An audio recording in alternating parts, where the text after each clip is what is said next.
ભાવનગર જિલ્લાના જેસર તાલુકાના આ ખેડૂતે પરંપરાગત ખેતી છોડી કેળનું વાવેતર કર્યું.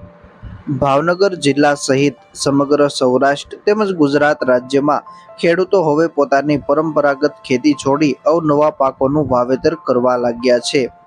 ભાવનગર જિલ્લામાં જેસર પંથકમાં ખેડૂતો બાગાયતી પાક તરીકે કેળનું પણ વાવેતર કરવા લાગ્યા છે અને તેમાંથી લાખો રૂપિયાનું ઉત્પાદન પણ ખેડૂતો મેળવી રહ્યા છે. મારું નામ દેસાઈ તુષાર જગદીશભાઈ છે. અમારા પપ્પા છે. અમારે 4 વીઘાની કેળ કરી છે.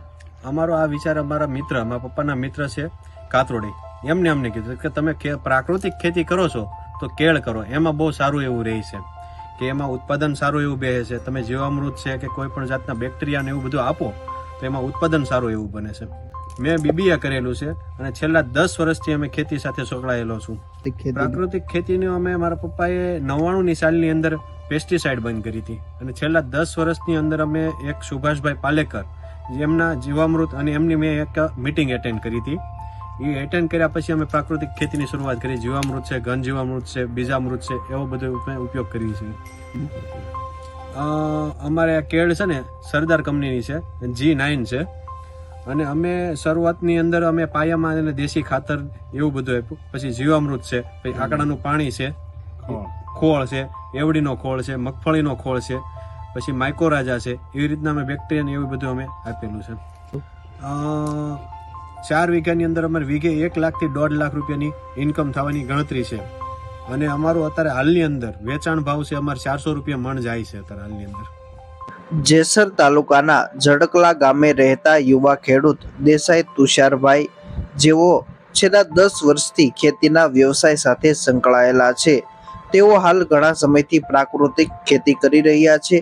અલગ અલગ ખેડૂતોની મીટિંગ અને શિબિરોમાં ભાગ લઈ તેઓએ પ્રાકૃતિક ખેતી કરવા અંગેની પ્રેરણા મેળવી છે.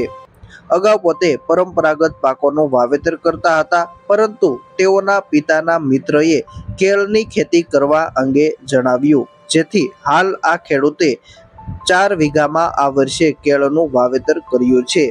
આ કેળની માવજતમાં કોઈ પણ પ્રકારના રાસાયણિક દવા કે ખાતરનો ઉપયોગ કરવામાં આવતો નથી.